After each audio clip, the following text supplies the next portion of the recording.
he's just my brother, and I don't like really understand like what's going on.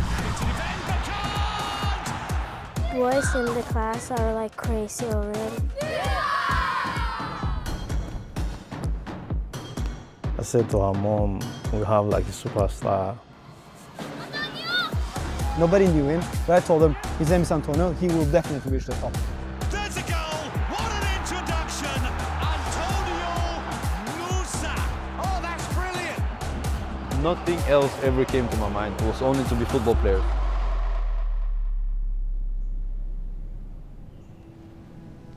Back where it kind of started, back home you can say. This is a nice area close to where I live, to be able to connect with friends and my family, of course. Enjoying the weather, enjoying time together here. Every chance I have to come for a few days, I like to do it because it's nice and I enjoy it. I used to take him out sometimes to play around with football. I think at age 3, I already see something that was a little bit special, you know. I came home, I said to her mom, we have like a superstar. I think from then it was just something else, you know. I knew Antonio was going to make it as a professional football player quite late, actually, because I think I was just enjoying the moment when he was young and just playing and having fun. I think the most important thing that I did very well, I just allowed him to enjoy football. I just allowed him to do his things. I wasn't pushing him, I wasn't pressing him. Just let him be free, you know. Because my father's also been playing football when he was like younger, so I think he had it in his blood, but at the same time, I don't know, he's like, it takes practice, and I think Antonio was really lucky that he became so good. For my family, I think, yeah, of course, they had to give up a lot.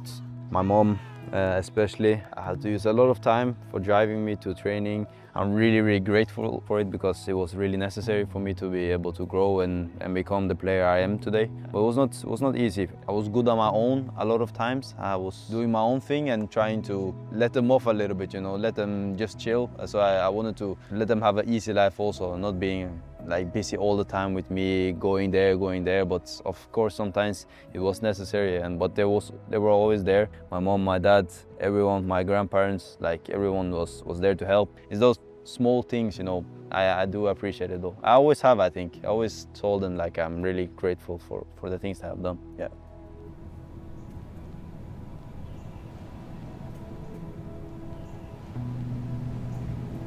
Since I started first grade in this school, I only had one thought, and that was to be a football player. Nothing else ever came to my mind. It didn't change nothing from since I'm 6 years old until now. It was only to be a football player. So I didn't listen so much to the teachers, like trying to be something else. I knew what I wanted to be, and I needed to go 100% for that. So it's cool. So you can look back at it, you achieved your dream. I mean, I'm happy with that. I always had a lot of support, even from the teachers that maybe want me to do something else. They supported me and was really happy on my journey and helped me. So I'm thankful to everyone about that. If everything fails in football, you can always come back to education or anything else you want to do. But I was 100% sure that he can focus on football, and that's what matters. So I was not afraid that he was choosing wrong. My kind of advice is, I mean, everything is a risk, you know.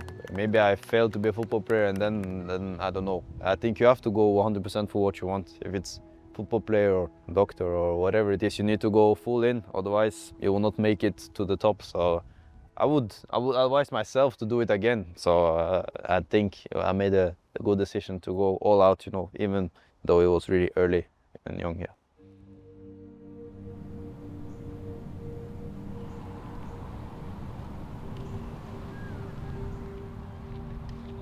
Many people ask me how it is to know a superstar. If he plays a bad game, I tell him, like, Antonio, this was really bad. You need to change this and that. If he start to treat me different because I made it as a professional football player, I think it will be weird, you know. Friendship stays the same, and I think that's the best, you know, so we can just grow from it both. Yeah. Actually, we trained a lot of 1-against-1, so I think he don't want me to show the videos of some of the panas I gave to him, but but it was really good. Yeah, well, this was our home locker room. That when we won against She was like our biggest kind of rival, and both teams were really good at the time. So we beat them here, I think 1-0 or something. It was amazing. I was sitting there, he was sitting there, so I do remember it, and it was like shouting and punching the wall. I will find the video of that. For us, it was Champions League final, you know. It really felt like it was really, really important. And at that time, you felt it was the biggest game ever, you know, so it was good. I think to have these games from early on to feel like you want to achieve something is good, to have that mentality, and we definitely had that. And to look back at it now, you know, it didn't mean anything, but at that time it was everything, so it's fun, and yeah, it's those memories you want to keep. So definitely still remember a lot of it, you know.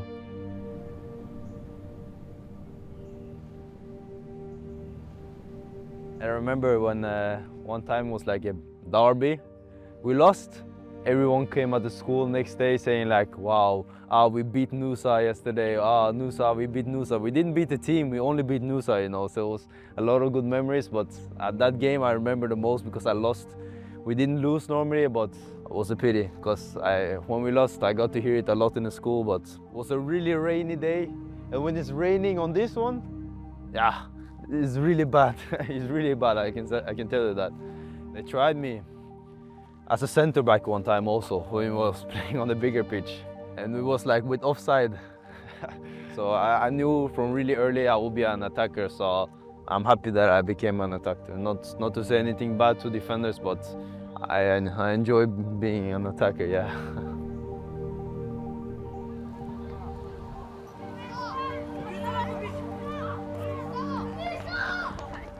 I'm used to that he's famous and stuff. Like at the same time, I feel like he's just my brother, and I don't like really understand like what's going on. I understand that he's famous, but at the same time, when people are talking about like Nusa, he's like so big, and it's like hard for me to understand that that's like my brother. He's my brother, and that's it. Yep.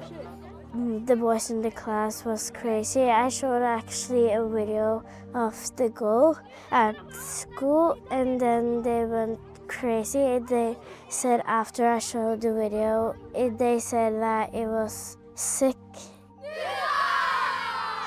Now he's a big star, and to be honest, I didn't really thought that you should go so far, Antonio.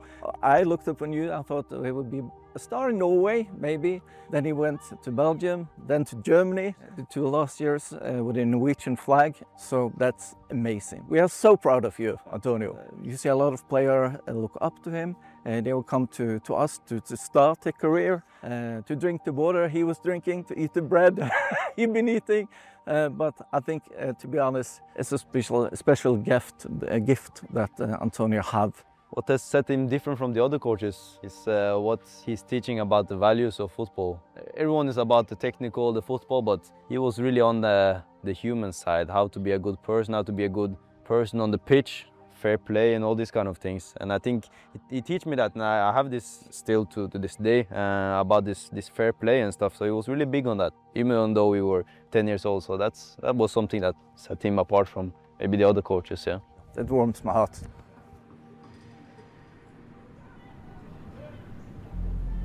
To let your child go at that early age, very painful. But I knew it's a step in the right direction, and I was 100% sure that this was the right move to make.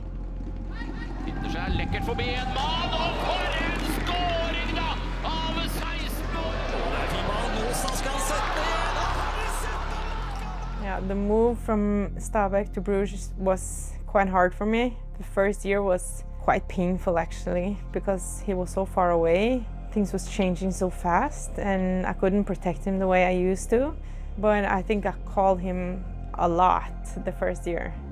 I was crying a lot the first days. Maybe weeks was really hard, because I knew like he's never going to come home and live here. So I was really sad, and yeah, it was rough days and weeks. Still going, Nusa wins it! Antonio Nusa's put it away! Poteau, but, pas de hors-jeu, Nusa Nice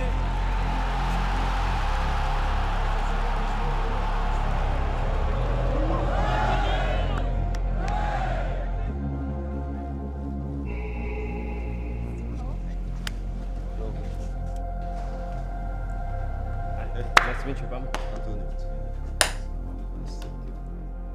It was very emotional when he moved to RB Leipzig. So when he had that contract, I think I cried that very day. It was very emotional, you know.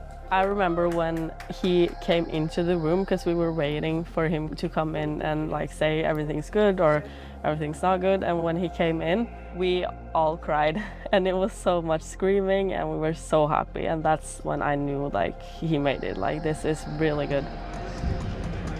And that is Antonio Nusa from Norway. There's a chance, there's a goal. What a start, what an introduction. Welcome to Germany and hello, Antonio Nusa. After coming onto the pitch for the first touch.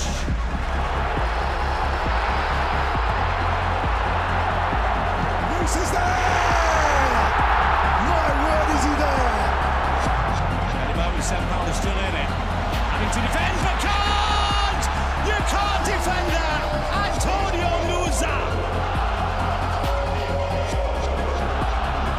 And they've left it open here. Oh, that's brilliant! Nusa just cannot stop. We're getting in each other's way. Nusa! 2-0! On his own, but he can take them all on. That's lovely stuff. Oh, it's gorgeous. Oh, it's fantastic. It is a marvellous goal.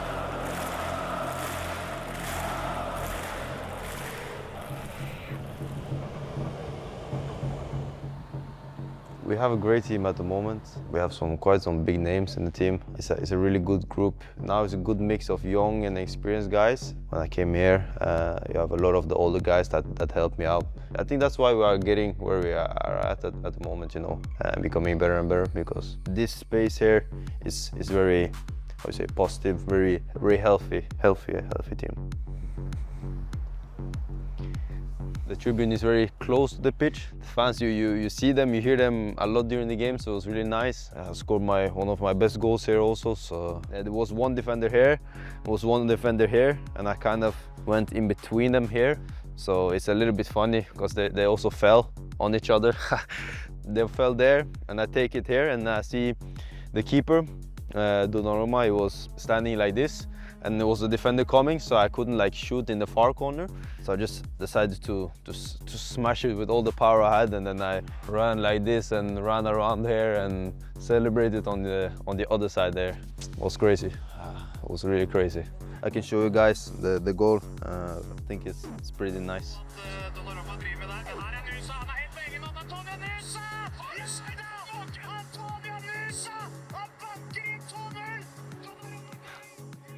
It's a nice one.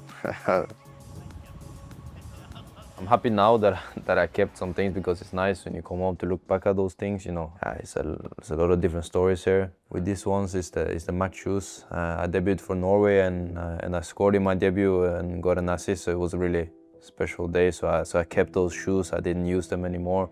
These ones are a little bit more new, but for example, I have I think all the kids that play football, when you go to a tournament, you get these kind of trophies. These two are a little bit special to me. It's the Player of the Year and voted by the whole club, and the Player of the Year voted by the players. So I got two of these, and when I got these two trophies, it was really, really special, you know, to get this. And after that, I moved on to my next club. But yeah, this was really special. It's funny because I just looked through this and I saw them. We were at the stadium and I had no idea when I was playing here that in 5 years we'll be playing there and scoring and stuff. So it was cool to think about. I think I've always been kind of good at, you know, not looking too much into the future and just trying to enjoy the moment. That's what has gotten me this far, and hopefully it will get me even further. But to play with the national team has always been a dream, so it's fun to see now, you know. I haven't actually shown this to anyone before, so this is kind of new, but you know, I always knew what I wanted to do when I was younger, so every year I used to set myself some goals, you know. So here is like 2019, 2020 and 2021, where every New Year's I put myself some goals, what I wanted to achieve that year. And I think it's really fun to look back at, you know. 2019, for example, I wanted to make the national team for my year. I wanted to score 24 goals, work even harder than last year, and be consistent, get stronger and more fast. Choose football before anything else. And then I put, I know it's a little bit corny, you know, but it's funny. And I put like a quote: "Find time, not excuses." You know, so I used to motivate myself with that, and I did it every year. So exceeded those expectations, and yeah, it was good. It was nice to every year keep goals. Yeah, so this is the Neymar jersey from the Santos game. At the halftime, I went to him directly to get his shirt because he's my biggest footballing idol. He told me, "Oh, good player, good game." So I was like, "Wow, okay." And then he said, "Let me get your shirt also," kind of. So yeah, it was super, and I get directly, "Okay, no problem." So it was great. Yeah. Yeah, so it's a little fun one because it's not washed or anything. So when we came home from Brazil, we had obviously a really important game with the national team. So before I left home, you know, I did like this and did like this to get the Neymar magic maybe, and yeah, it worked. So yeah, I played a good game. Maybe it was the shirt, I don't know. I definitely didn't do anything wrong, so I'm really happy with that. Yeah.